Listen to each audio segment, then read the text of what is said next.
This guy's videos are very informative, but he's you'd say he's got like a slideshow presentation. This is the exact kind of people came in to get lobbies and swordfish. Yes, that's exactly what they came there for.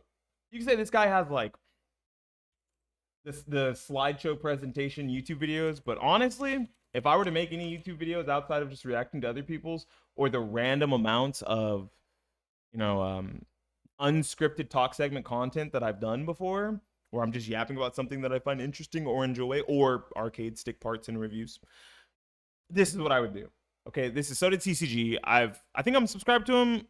Probably, yeah, I'm subscribed to him. I haven't liked the video because I haven't watched it yet, but I haven't found a video of his that I haven't liked something about because I feel like he's very informative on the topics he chooses to speak on. Probably because he plays a lot of card games. I do think this is a real issue when it comes to Yu-Gi-Oh. I think Yu-Gi-Oh does have a new player problem, and I want to see what he thinks is the way to solve the new player problem for Yu-Gi-Oh. This is my video about solving Yu-Gi-Oh's new player problem. So Yu-Gi-Oh definitely has a new player problem, and if you're not aware of the problem, I would highly recommend watching Raren's video where he goes through and tries to learn Yu-Gi-Oh himself as a Hearthstone player. If you don't want to watch the whole video though, you can watch MBT's review video of Raren's video, which does a pretty good job illustrating And it's shorter. the points he makes about the new player problems in Yu-Gi-Oh! The brief summary of the video is that Yu-Gi-Oh! Is extremely hard to learn as a new player unless you are already been introduced to the game by somebody else who is already familiar with Correct. the game of Yu-Gi-Oh! Like you're almost not going to learn Yu-Gi-Oh without a resource guide or a person who is basically being used as a resource guide, right? Other card games, I could learn Magic the Gathering 100% on my own. I could learn Pokemon on my own. I could learn One Piece on my own. Hearthstone on my own. I don't need a person to learn those. I honestly don't think that you're going to learn Yu-Gi-Oh on your own unless you have a very special brain. That's the easiest way to put it. This, however, especially nowadays, is not good enough for you to learn a game from somebody who already knows it because that already works for every other game that you could already have somebody else teach you. There are lots of other ways you can teach a player the game without having someone else to explain it, solved by many other card games. Magic, for example, has a very gradual learning curve that helps introduce a player Correct. to higher and higher levels of play slowly over their time playing the game. Where most players start playing Magic is on the kitchen table, maybe with a parent, maybe with a friend, maybe with a sibling. You're going to start playing Magic because you think it's cool to play and you want to try it out. Magic cards almost all work for this kitchen table level of play, but it's definitely noteworthy that Magic prints cards for Timmies or players who want some big, splashy, cool effect that may not be very competitively viable. There is tons of archetypes meant for each in Yu-Gi-Oh, but the power level of Yu-Gi-Oh is so high at the base that it's hard for non-spikes to have fun in an environment where you are not choosing to say, hey, we're only bringing Timmy decks. Like this is a format where we're trying to do like anime inspired decks, or we're trying to do this era inspired decks, or we're doing Time Wizard, right? If you're not doing those things, almost always the Timmy deck is going to get stomped. But when you're learning Magic, playing a Timmy deck to start actually doesn't really always yield terrible results. My first Magic the Gathering deck was like a mono green elf deck with like super big creatures as the top end that literally were not Craterhoof Behemoth, but the deck still worked. It was still relatively good, and I played against players who understood and knew Magic for years, and I was going toe to toe with them with this deck because I already understood the basics of the card game. I figured it out and I learned it. So having a worse deck didn't make me completely invalidated. Yu-Gi-Oh, not so much. It's really one of the problems with Yu-Gi-Oh. The natural progression from playing on Kitchen Table is playing Commander. This way you can fit more people into playing at the same time as it's a multiplayer format and it's still relatively casual but has a more focus on bigger effects or longer lasting games, giving you more access to the game than you would if you were just playing for the first time. Commander does an alright job not only establishing the large collection of cards that you are allowed to play within the game of Magic the Gathering, but also can help introduce you to new people, as by being a multiplayer format, you will encounter lots more players if you're playing Commander at something like a local game store. It's also noteworthy to mention that the price amount that you put into the game increases over time as you play the game more and more. Kitchen Table, you just play with any cards you happen to pick up. Commander, they have pre-constructed Commander decks that you can build, but almost any card is playable in the Commander format. This proceeds to Limited, which is a format where you have to bring literally nothing, but you do have to pay an upward cost to... You bring sleeves. I usually bring sleeves. I hate playing Limited without sleeves. I don't know if it's just me. Like, I don't know if you guys really raw dog cards for Limited, but I can't fucking do it. I don't know if it's like just on the spectrum type stuff, but I hate the idea of playing any card game without sleeves. It bothers the fuck out of me. So I will say there's more formats there's no real formats for Yu-Gi-Oh, and that does suck because formats in Magic really help for allowing people to learn the game and creating a situation where someone who's new or is kitchen table or more casual can still play and enjoy the game, because it's harder to do that when you're playing Yu-Gi-Oh, because if you go to Yu-Gi-Oh local, almost everyone's gonna be playing some form of competitive deck, whether it's a tier 1, tier 1.5, tier 2, or like a rogue deck that is very good into the metagame.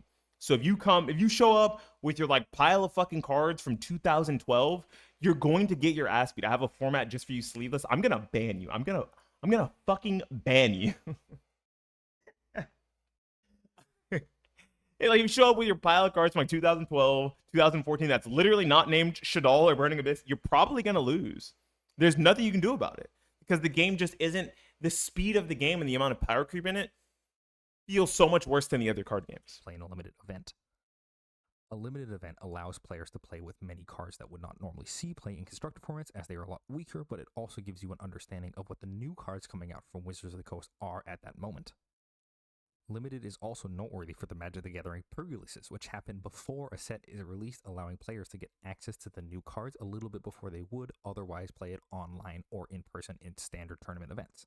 And finally, the big boy is the constructed formats like Standard, Modern, or Legacy. Mm-hmm. When these formats are played, these are for the more dedicated players to play. Yeah, these are for the even though sweats. You can play them on a more casual level. Generally, if you're playing these formats, you can play in more constructed style events and tournaments that require a little bit more of a buy-in terms of cards than the previous ones. Yeah, them's for the sweats. Progressing up this ladder is the only way to learn Magic, of course. However, by going in... That's not true. I went from kitchen table to constructed. You don't have to do this full format. I didn't start playing Commander until I got out of constructed because I was like, none of these decks really appeal to me, and I don't find the same fun in trying to play competitive in the current standard metagame as I did in previous metagames, right? That's really what I was all about.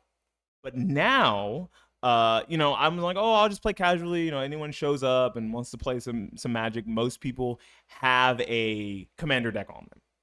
But I totally went from kitchen table straight to constructed, and I felt like that was a totally normal and reasonable pipeline, because once you learn how to play kitchen table and you learn how to build a deck, you can look at better cards and say, hey, these are the best cards in X format. I want to put these all in a deck and try to make them work. I already did it with kitchen table. Why can't I do it in constructed?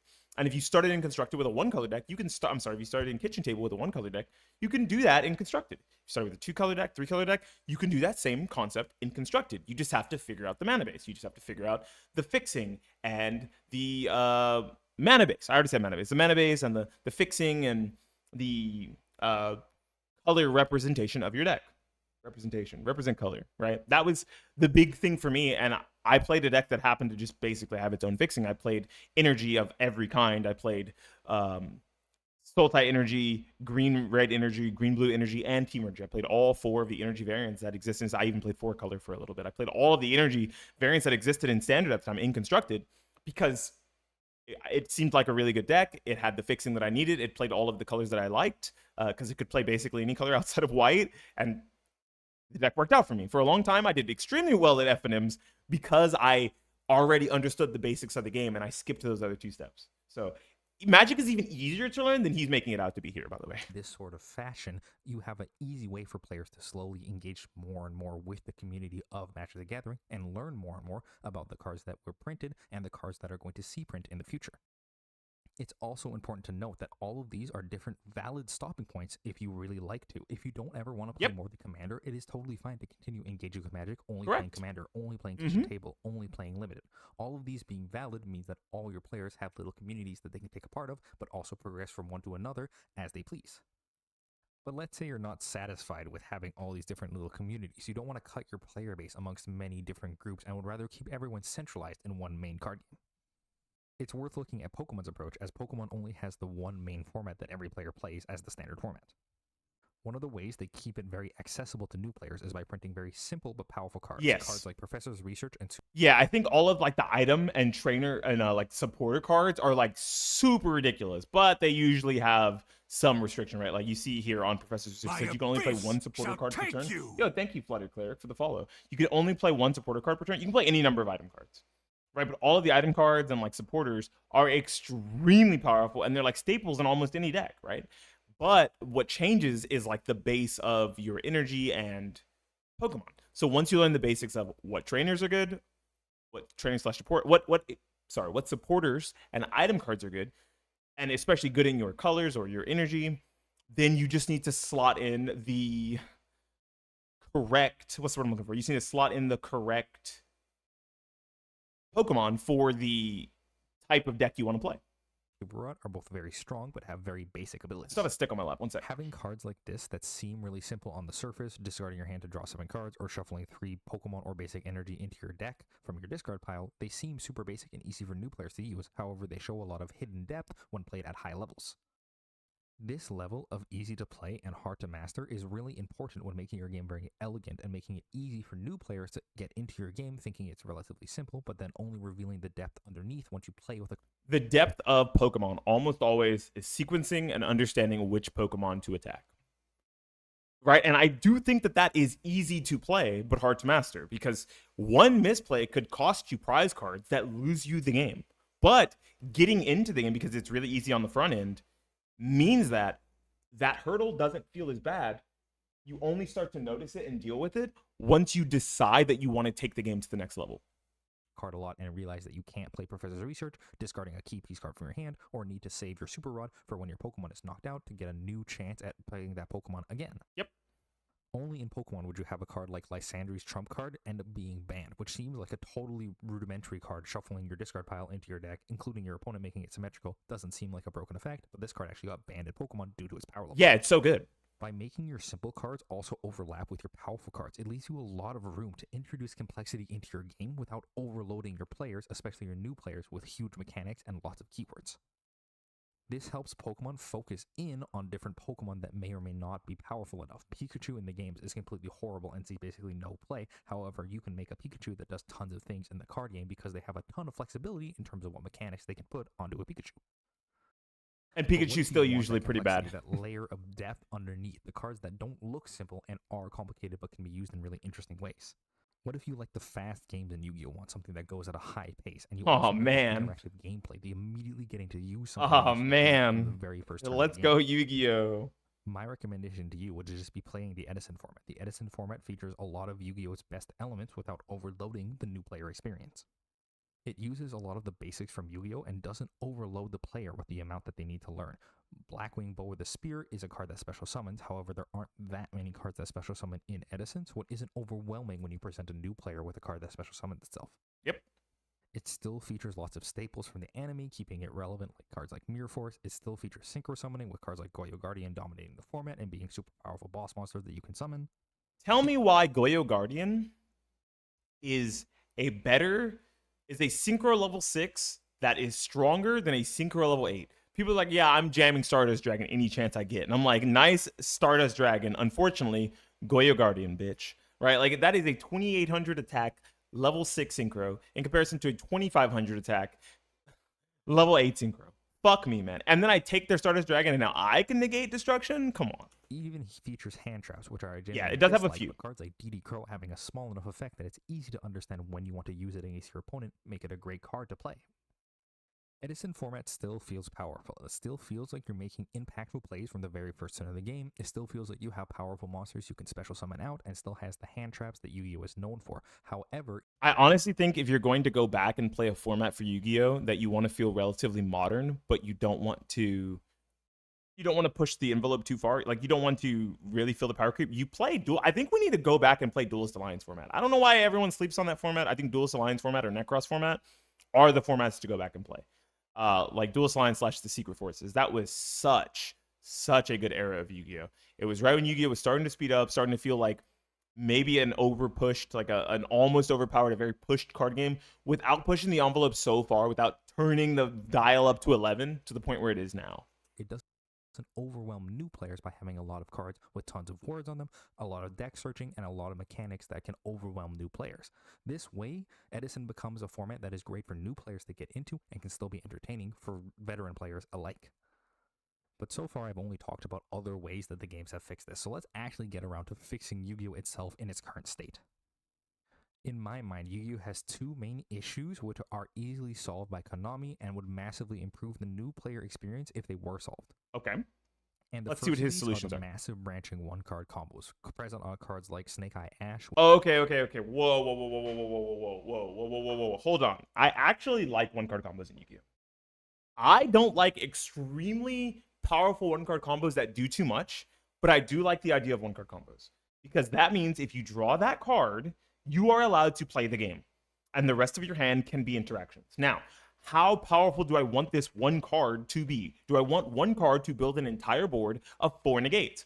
Fuck no. Do I want one card to potentially build a board of 2 negates, of a negate and a bounce, of a protection from battle or destruction, and an interaction? Yeah, that's totally fine. One card leading to like potentially 2 interactions of some kind, or a protection and an interaction, is 100% okay, right? But some of these one card combos, like Mathmech Circular, is an insane one card combo. Snake Eye Ash, an insane one card combo. At some point, I would have even said that any Prank Kid name was an insane one card combo. But now, not so much because I mean, it's 2 pops. You get 2 destructions off of one Prank Kid's name, right? Then that I think that's the magic number. Having a one card combo that only leads to like 1 to 2 interactions. You're trading 1 for 1 with your opponent, or you're 2 for 1 your opponent off one card. 2 for 1 your opponent off one card is not that insane because cards like Dark Hole exist, cards like Mirror Force exist, cards like Regeki, Heavy Storm, and Harpy's Feather Duster exist. These are often 2 for 1s in card games.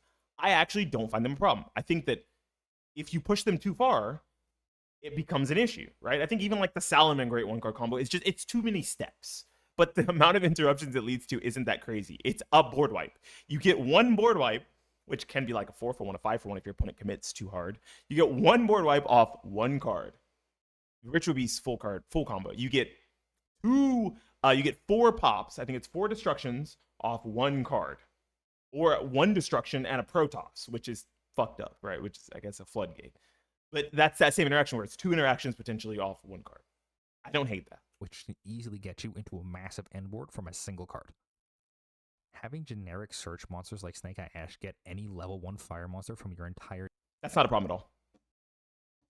There's tons of draw cards in Pokemon that search any Pokemon. Ultra Ball is a perfect example. Like, that's not a problem. I actually think the archetype specific ones are worse than generic ones. I'd rather there be tons of generic ones and less specific ones, if I'm quite honest. I don't think every archetype needs its own search spell. I think we just need to make better generic search spells so every archetype, no matter how good or bad, has search spells for it. So there's already some things I disagree with them on here. I think if I like went in this comment section and explained, hey, like what about these one card combos? He might say, oh, those are fine. Which means that there's like pushback. There's a level to the strength of one card combos that can exist. But generic searchers, this is a Corey McDuffie take. Rest in peace, the legend, the GOAT. He did not like generic searchers and generic powerful monsters. He wanted those like limited, so the archetype would have to flourish. I want the archetype to flourish because there are generic cards that make every archetype potentially good. That's what I want. Deck and put it into your hand, give your decks massive flexibility, as any level 1 fire monster in the entire game could go into your opponent's hand when they play down Snake Eye Ash, giving your opponent a huge amount of cards that they have to think about you possibly getting when you play it. This isn't even to mention a card like Small World, which can get you from one card to any other card. But it's a -1. You bridge yourself from one card to another as a -1. So you're going down in card event. Same thing with like 7th Ascension and 7th Tachyon. These cards are fine, right? Like if every deck had a Rhoda, maybe that's not fine. But like say you have a Rhoda and you play 2 Small World for like 5 consistency pieces, or you play 3 7th Tachyon, 3 Rhodas, and 1 Small World for 6 or 7 consistency pieces. I actually don't find that bad. Right? Now, if you also have your own generic search spell in there in the deck as well, like say there's a Snake Eye card that like searched Snake Eye monsters, not named Snake Eye Ash, like a Snake Eye spell, then the amount of consistency is now being pushed too far. That's why I like Silent Mining. I think Silent Mining is a totally fine and reasonable card because you discard a card to search for any level 4 or lower Cyburst monster. That's not that bad. Now, when you mix that also with an archetype that is Cyburst that has its own searcher, like fucking Salamangreats, how they have Salamangreat Circle, and they have Signet Mining. They have 6 searchers on top of their 3 Gazelle, 3 Salamangreat of Fire. That is a lot of search power. You're going to be able to get to anything in the deck you want when you want it all the time. And while that's a good thing for consistency's sake, it makes the game feel limited in a way that the other games don't, because your combo basically plays itself out. So I can understand where he's coming from by saying generic searches and one card combos make the game too simple or make the game too limited. But in that limitedness, you can branch out with your hand trap choices, with your interruption choices. as long as the formats are decent and viable enough for multiple different kinds of interaction to matter. And that's what has to happen, really. I don't think one card combos and generic searches are too powerful. I think one card combo, okay. I think certain one card combos skirt the line of too powerful. And I think that generic searches are fine as long as we don't continue to give decks their own searcher to go along with it. In the entire game if you have the right card to bridge between the two. But in my opinion, the main problem with these kind of cards isn't the fact that they're really powerful, even if they are. It's the massive wall of text present not only on them, but on the cards they search. Yeah, that's true. The amount of Yu-Gi-Oh text on cards has gone up tenfold. Like, I could show you guys, like, the funniest Yu-Gi-Oh card ever. And, like, the amount of text on this card, like, shouldn't exist. It's too much text.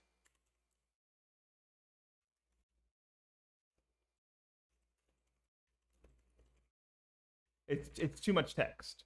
This card should not exist. Let me show you guys what I mean. Like, it's two fucking essays on a card.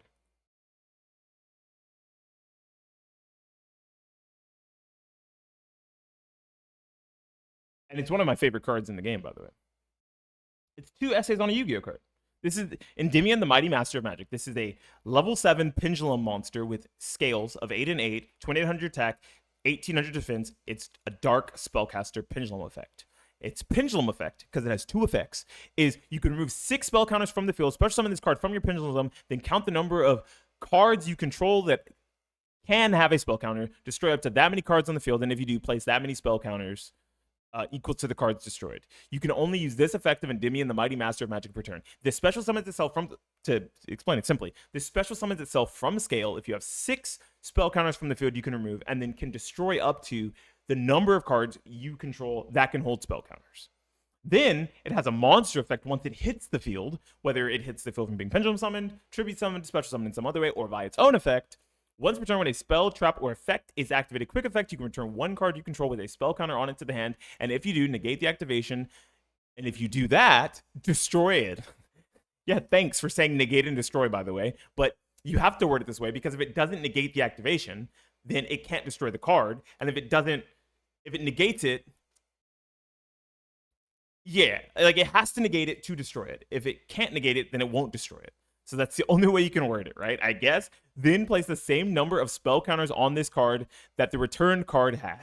Thank you. Another effect, by the way. While this card has a spell counter, your opponent cannot target it with card effects. Also, it cannot be destroyed by your opponent's card effect. That is a protection effect. When this card is destroyed by battle, you can add one normal spell from your deck to your hand. So it then floats into a normal spell. I explained all of those effects to you. But tell me why when you read this, it looks like a jumble of fucking words. Like, we have problems having card text, but we don't have keywords in Yu-Gi-Oh! And I think keywords would probably help a lot. They would go a long way to make this feel like less of a fucking disaster of a card. But since we don't have keywords, this is what word soup in Yu-Gi-Oh! Looks like, and it fucking sucks. Card like Bonfire looks like a really simple card that could be present in any game, only getting a level 4 or lower Pyro monster from your deck to your hand. But because of the way that Yu-Gi-Oh works, the Pyro monsters that you're going to search for often have a massive wall of text on themselves and may not even be played out after you search them, meaning that you have to not only remember what the card your opponent searched for did, but then also be ready for them to play down that card, which probably searches another card from their deck or special summon something from the graveyard that you now have to re-remember what it does. True. It's pretty clear in my mind that at some point, Konami switched from having a game that was about inconsistency yet powerful effects to having a game with a ton of consistency but having a massive amount of complexity tacked onto it after the fact. Because almost every deck in the game is built around cards which search their deck for other key elements of their own archetype, it is extremely hard for a new player that doesn't specifically know what that archetype does or is revolving around to know not only what the opponent is doing, but what they should even begin to do in response, making new players extremely confused and very likely to go and find a deck which only does one thing no matter. I was right about to say that. The two things that you do to learn Yu-Gi-Oh! Easy, right, is you pick a really simple deck that does one thing and one thing extremely well and only do that thing, right? Fluwanda Reeds is a good example. I think Fluwanda Reeds is pretty bad. But you get to the fucking little bird, Rabina. Rabina gets you to Eaglin. Eaglin gets you to Impin. You summon Impin, you set the trap, and then you either Ryza during your opponent's turn or you Apex Avian during your opponent's turn. Wahoo. Very simple and to the point game plan off one card combo, right? Robina is the one card combo. Or you play a very difficult deck, but through that difficult deck, you learn how the game works by only learning that one deck, right? You learn a deck like Mermail. You learn a deck that some people would have considered difficult, earlier in their Yu-Gi-Oh career, but I think Salamangreat is really simple. A deck like I'm trying to think of a deck that just has like a bunch of lines. Plant Synchro, or Plant Link has like a bunch of fucking lines that are all leading to massive inboards.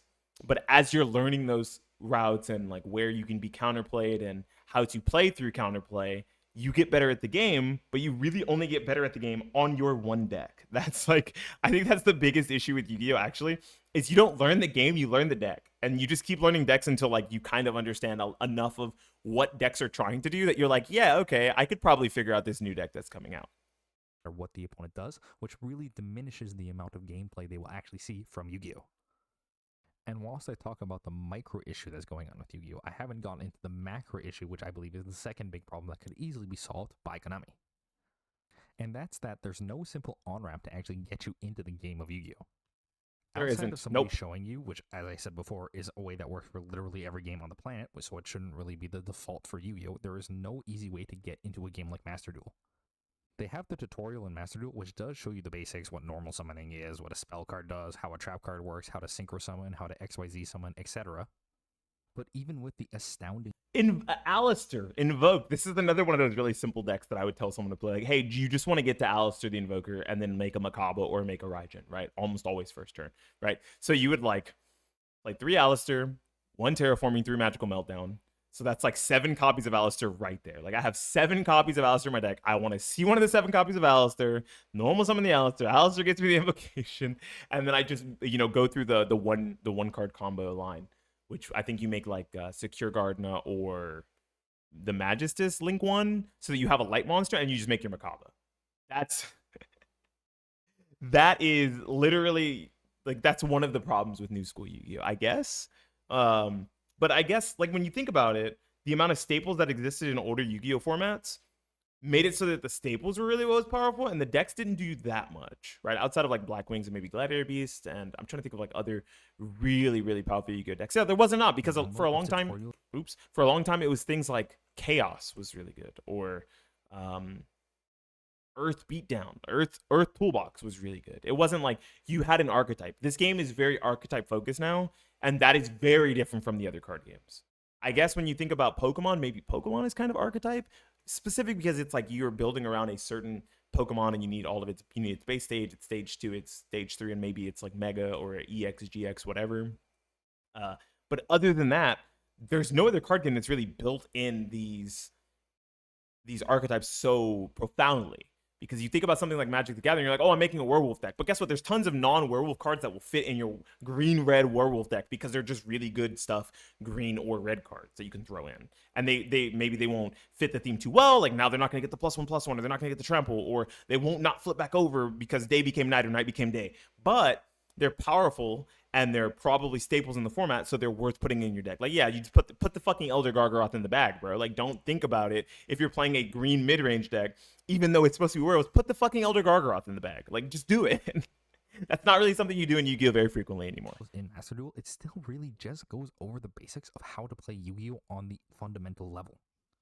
It also tries to introduce the archetypes to players, having these archetype spotlights that they can play through to get an idea of what every archetype in Yu-Gi-Oh does, but there's over 500 different archetypes present in Yu-Gi-Oh! Yeah. And it would be completely unreasonable to expect a player to be able to know all of them. Yeah, okay. See, that's what I was getting at, right? Is there's so many archetypes, and so the way you learn Yu-Gi-Oh is just by learning how a few of them work, and then you see kind of similarities between archetypes because there is a lot of overlapping. And as you learn about that overlapping and the difference in archetypes and like what a deck's boss monster does and things like that, just like the small intricacies in a matchup, you slowly learn the game through that. Now, most of the time I tell people like look 2 years back to now, right? Look a year and a half back to now. If there was a big power creep set, right, like Power of the Elements, which introduced tier elements, right? Or there was a big power creep set like Duelist Alliance, or a big power creep set like the one that had Ryziel and Malins, which was fucked up. Right? Those big power creep sets. Look there and forward now. Because that has reset the format. We're not worried about most of the old decks. Most of them aren't going to do anything. They're pretty fringe. That plus new stuff that's coming out. Look at those. If you look at all 500 archetypes, you're going to have a headache. You don't need to look at all 500 archetypes. What you need to do is find like the cutoff point for what is considered the bottom of the metagame and forward. Usually, most of the time. Like, yeah, I guess I could beat you with like a Shadal Invoke deck if I'm really good at the game and you have no idea how to play and you've only played like the new meta decks or the new fringe like rogue deck. Maybe my Traptrix deck will beat you. Maybe my Marine Says deck will beat you. But that's like one-offs that you then learn how to play against or how to play around by just continuing to play the game. And because in Master Duel, there's no real signification for what different archetypes are good or bad or see a ton of play or are very difficult, there's basically no way for a player to have any idea what they should play without asking somebody else. Meaning they're probably just going to pick a deck at random, whether or not the deck is good for new players or even something fun that they wouldn't want to play at all, or simply is completely unplayable in the meta at the time. They'll have absolutely no idea what they're doing, and there's basically no ropes to hold a player from falling off of Yu-Gi-Oh! Altogether. Yep. So let's address them. First is issue 1. It really sucks to make a new deck in Master Duel, spend the resource / the gems or whatever, and then realize, holy shit, this deck is ass. I wasted my gems. Let me not play the game anymore. 1. I think Konami has already somewhat solved the issue about the massive amounts of searching and the huge text walls in Yu-Gi-Oh! By implementing different playable hand traps. Hello. A card like Nibiru or Yo, what up? How you doing? Definitely power down combo decks a large I'm amount, good. massively limiting them on their ability to add cards to hand or to summon monsters to the field in a single You're still turn, playing which RuneScape? makes it No, I swapped off RuneScape. I'm watching a Yu-Gi-Oh video for my YouTube channel real quick, and then I'm free to play whatever. What you trying to game on? Oh, I don't know. It don't matter. All right, tight. Yeah, I'm gonna finish this YouTube video, and then we can play some. I'm down for some Splitgate. If you're down for Splitgate. You can play Splitgate. Hell yeah. less likely All right, let's see what he's talking about powering down cards. Droll and Lockbird. Definitely power down combo decks a large amount. Yeah, see, and this is why I like one-card combo decks, because one-card combo decks are fine when you look at the fact that Nibiru, Droll and Lockbird, the Charmies, Ash Blossom, and all of the wealth of one-card interactions to go 1-for-1 or even multiple for one with your opponent exist. It would be really bad if we didn't have one-card combos, but we had one-card ways to break boards like Nibiru, or one-card ways to stop boards like Fuwalos and Droll and Lockbird. That's why one-card combos need to do this. Do I think that one-card combos push the line too far? Yes. But do I think that one-card combos should not exist at all? Like, should not lead to anything ever? Absolutely not. Or you'd have to remove cards like this that I think are really well-balanced from the game. You'd have to remove Nibiru's from the game. You'd have to remove Droll and Locks from the game. If I get Nibiru'd and I spent one card to get Nibiru'd, that doesn't feel as bad as if I spent 3 cards to create a combo that then gets Nibiru'd. I went -2. Right? Because you have the Nibiru token. I fucking guess. You have the Nibiru token. So you go -2. I start my combo play with my one-card combo that searches too many times. I get Droll and Locked. I can't play now unless I have an extender. So I need that additional card to their one card. I am now trading down in value to continue my combo line. Cards existing in a vacuum don't make for, like, only looking at cards existing in a vacuum don't make for good card game analysis, because you're refusing to admit that sometimes there are problems enough with the format or problems enough with the game that you need band-aids over a bullet wound. And I think cards like Nibiru, Droll and Lockbird, and the Charmies are band-aids over a bullet wound. But they're very good when you think about the fact that we already have the one-card combos. You could start removing them, but then you have to remove all these cards from the game. There's so many cards that would just have to disappear off the face of the planet if you power down the game too much. Actually limiting them on their ability to add cards to hand or to summon monsters to the field in a single turn, which makes it less likely opponents will be able to play against decks that do a massive summoning combo, especially if Droll and Nibiru become more prominent in the metagame. It's also prominent to note that they have also powered up hand traps over the years as they print new hand traps, which definitely helps with powering down the combo decks of the metagame. Originally, we only had the card like Effect Welder, which only stops one effect monster, still a powerful effect nowadays. However, now we have cards like the Charmies, which come. I don't think you can specifically use a card like Valor and then compare it to Perulia. I think that's a fucking terrible comparison, because Effect Valor does one thing, which is a 1-for-1 hand trap to negate an effect. If you took this card and then compared it to something like, I don't know, Dominus Impulse, which can potentially negate and destroy a card, so instead of just 1-for-1ing, you're 2-for-1ing, right? Because it negates and destroys. Or you compare it to something like Dominus Purge, which once again negates and destroys a card that is trying to search. That makes more sense than comparing it to a card that literally just draws you cards. Perulia is a powered down version of Max C. So we've already had a stronger version of Perulia, of Pualos, of Meows. This is a terrible comparison. Down and can draw you a large number of cards at a fair price. These cards help focus on the main thing that the first issue is centering around, which is that the games need to see less cards in the first turn of the game. Having hand traps helps it so that way you can dilute your opponent's ability to play cards from their deck or cards from their hand in a single turn, making it much easier for you to focus on what you're trying to do rather than constantly thinking of what your opponent is. Having powerful hand traps not only makes it less likely for powerful decks that summon a lot or add a lot of cards from deck to hand to see tons of play in the metagame, meaning that new players will be less likely to run into them, but it also gives new players an easy way to understand the way to beat these decks. If you want to beat a deck that special summons a lot, put some Nibiru's in your deck. And that, I think, is what helps new players. He just touched on what makes the new player experience in Yu-Gi-Oh good. Floodgates. It's unfortunate that the best way to play Yu-Gi-Oh is just to play a fuck ton of floodgates and hand traps, right? Like, you don't want your opponent to be able to play the fucking game. Fuck them. I want to play. They don't get to play. But it should be backed up with powerful cards in your own deck, right? You should be backed up with Rescue Cats in your Gladiator Beast deck, because guess what? Rescue Cat is a 1-card combo for that deck. It should be backed up with things like Salamangreat of Fire or Speedwear Terratop in Salamangreat, because guess what? That's a 1-card combo. It should be backed up by Marine says Blue Tang, because guess what? That is a 1-card combo. You want to back up your 1-card interactions that floodgate your opponent out of the game or remove a large amount of the game's mechanics on top of your 1-card combo, because it keeps the game simple and straightforward while also still allowing it to be high power level. That's the beauty of Yu-Gi-Oh! While also being its biggest fucking detriment. It's a terrible, like, I think hand traps feel the worst in Yu-Gi-Oh! Than any amount of counter traps that I've ever been hit with in Magic the Gathering, ever. And then I can't think of anything in Pokemon, because Pokemon doesn't really have interaction. There are floodgate stadiums and floodgate creatures or Pokemon like Snorlax, but for the most part, it's an interactionless game on your opponent's turn. There is a lot of interaction, too much interaction almost, during your opponent's turn in Yu-Gi-Oh! You're actually just flinging cardboard, legitimately, but I mean, you are actively always playing the game and doing something powerful in Yu-Gi-Oh! In comparison to other card games. You need to beat decks that add a lot of cards to hand, put in a draw. I will say, however, this is a really tough thing for Konami to balance easily. I'll give them that. To prevent your opponent from doing a large monster combo when that's the whole focus of their deck can end up being really bad, especially when it is prominent enough that all the decks end up playing all of the hand traps, but also play all of the enablers, meaning that the game still hasn't been made actually any simpler. You've just added a lot of cards that are like maxi into your game, which completely make non-games happen. That being said, the addition of the Mulch Armies definitely shows me that Yu-Gi-Oh! Is walking in this direction of making more powerful hand traps that will hopefully help slow down the game in a meaningful way. Now for the second issue, which also has already sort of worked and been done by Konami before. It's by using alternate apps like Duel Links or like Rush Duel to help players get into the game from the very start.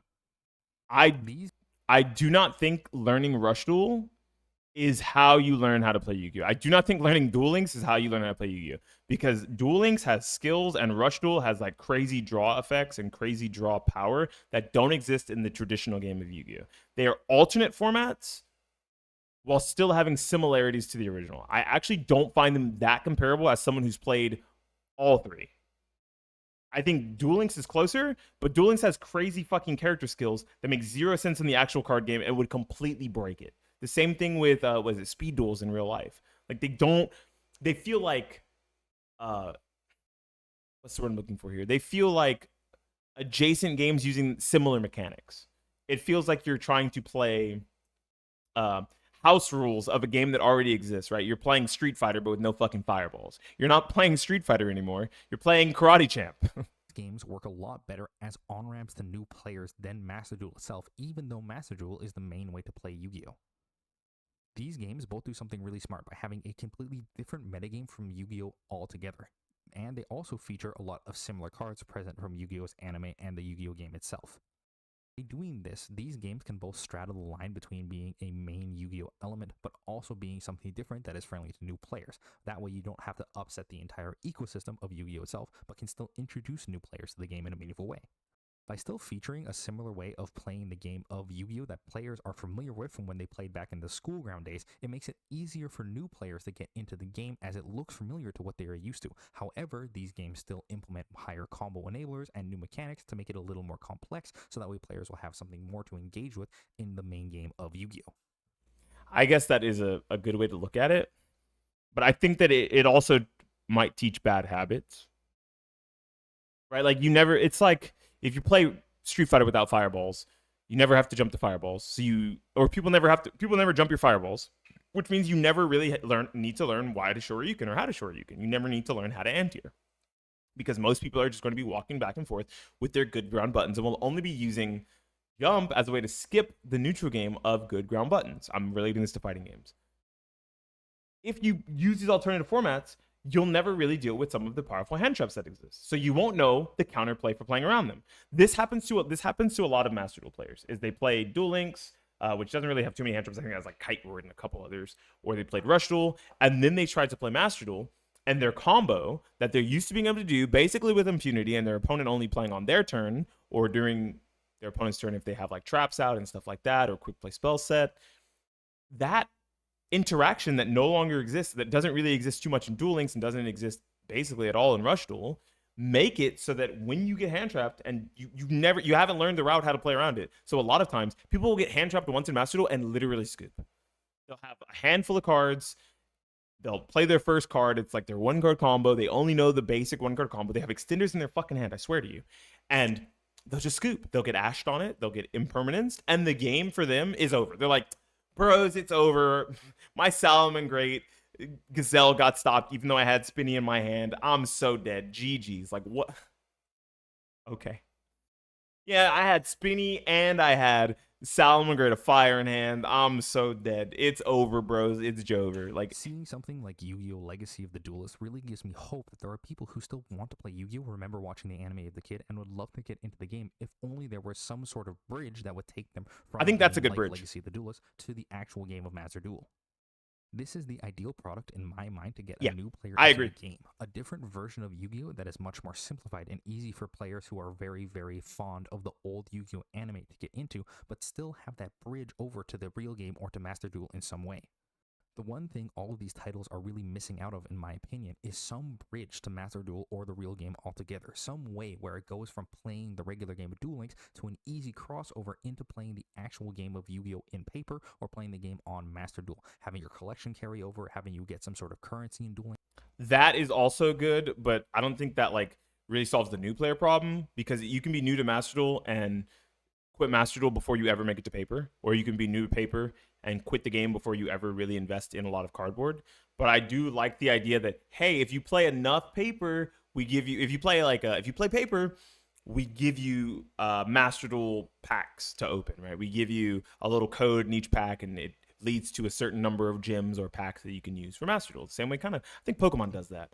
Magic the Gathering doesn't do that either, and it's not a problem. Also, he misspelled Master Duel there, but I'm trying my very best to not. It's like I said, slideshow, PowerPoint presentation, YouTuber. I really do like Soda's videos. And there is some stuff in here he said that I've agreed with and stuff that he said that I disagree with, which I think is good, right? Because no singular person should ever completely wholeheartedly agree with someone else. Because I do think that Legacy of Duelist is the best way to bridge from a digital platform into physical Yu-Gi-Oh! Or into Master Duel even, right? But the gap there is a lot bigger than what exists for other card games, because there's no real tutorial for Yu-Gi-Oh! Like, I think issue number one actually is not 1-card combos, is not extremely powerful hand traps or fixing it with lowering the power level of the game. I think it is that there is no easy onboarding. There is no like simple way to explain and show someone powerful Yu-Gi-Oh! Decks and strategies, because the game is so dishomogenized. It's so focused on archetypes that it throws most card game archetypes and most card game fundamentals out the window. That carries over to you getting packs in the real world. These are some things that other card games do and would definitely make it way easier for you to get into the actual game of Yu-Gi-Oh! Than just if you were to play Legacy of the Duelist online and then be like, okay, that's enough, I'm done with Legacy of the Duelist, and then not picking up Yu-Gi-Oh! Ever again.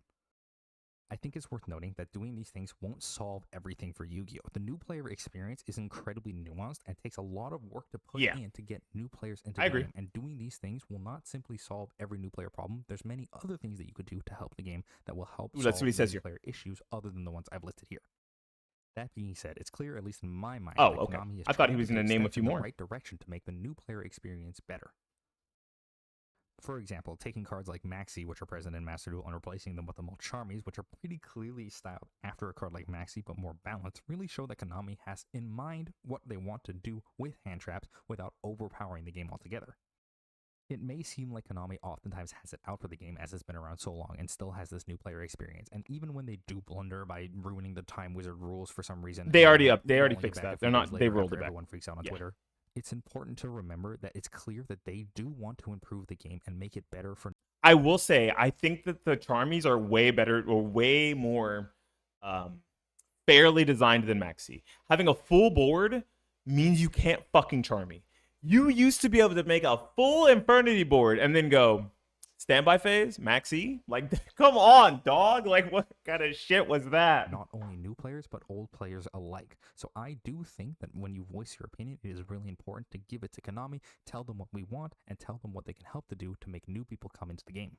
So go out and make your voice heard. Maybe down in the comments down below this video, you can let me know how you'd help Yu-Gi-Oh's new player experience and make it better for new people coming into the game. Remember to like and subscribe if you want to see more content like this from me, and let me know how you would help out Yu-Gi-Oh's new player experience down in the comments below. Thanks for watching. All right, so to sum it up real quick, let me go back. Sum it up real quick. The ideal problem. I halfway agree with him on the point that one card combos are extremely powerful and make the game feel harder to play. By that, I mean that the one card combos that lead to extremely powerful inboards with more than 2 interactions, truly more than like 2 interactions, probably should be scaled down.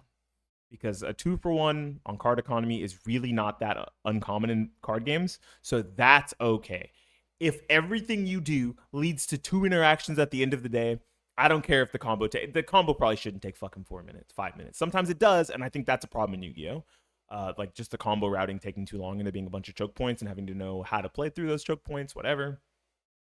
Or I should say fake choke points, like non-choke points where even like real interaction does nothing there. That really feels bad. It feels awful. And it makes like new players feel as if when they build their first like real meta deck and they're learning the ropes of how to play like real Yu-Gi-Oh, that their cards don't do anything, right? I've seen someone like effect failure like 3 times in a turn. They drew all 3 effect failures. They're like, yeah, like I'm gonna win. Like I have 3 interruptions. Like this is awesome. I have 3 interruptions, my 1 card combo for next turn. Like this is awesome. And then they veilered the guy 3 times, and he still made a full board, and the opponent won that game. Like their 1 card combo didn't do enough because they still had a bunch of bodies on board. Because guess what? Veiler just just negates. It doesn't destroy, right? Things like that feel awful. So I halfway agree that 1 card combos are too powerful. I am kind of feeling the idea that hand traps are the great check to the game itself and the speed and power level of the game. Yes, but if you don't want 1 card combos, it's hard to have really powerful shut out hand traps or 2-for-1, 3-for-1, 4-for-1 hand traps. It's not fair that someone would invest 3 cards into a combo just to die to 1 card in the Nibiru, right? Not okay. That's why 1 card combos are okay, because Nibiru is 1 card and the combo you're doing that fucking summons 18 times is 1 card. Probably should lower that amount of summons to 5, 6, 7 so that it's just taking less time to play the game. And I do think that a real connection, not including like having packs that you open and you get, you know, gyms or resource in Master Duel or in any of these games to get free cards, which is cool, but not super necessary. I do think that a version to bridge simple or simplified Yu-Gi-Oh into real Yu-Gi-Oh is a good idea, and I think Legacy of the Duelist Link Evolution is the closest one. I think Duel Links and Rush Duel are not very good. They lead to really bad habits, and a lot of people who play regular traditional TCG and go play Master Duel are like, yo, what the not Master Duel, Duel Links are like, yo, what the fuck? This game's actually more busted than the real TCG because of skills. It actually feels way more fucked up because of skills. If you go and you play regular Yu-Gi-Oh and you're like, I don't have a skill for this. Wow, that's crazy. I just have to actually play my cards. I don't get a free fucking card for my deck at the beginning of the game by saying, I'm going to hit the skill button, you know, the C button, click button. Legacy of Duelist is the closest one, and I think they did a good job on it. Hopefully we get more games like this in the future. Anyways, I think this video was really good. I yapped about it a lot. I yapped during it a lot.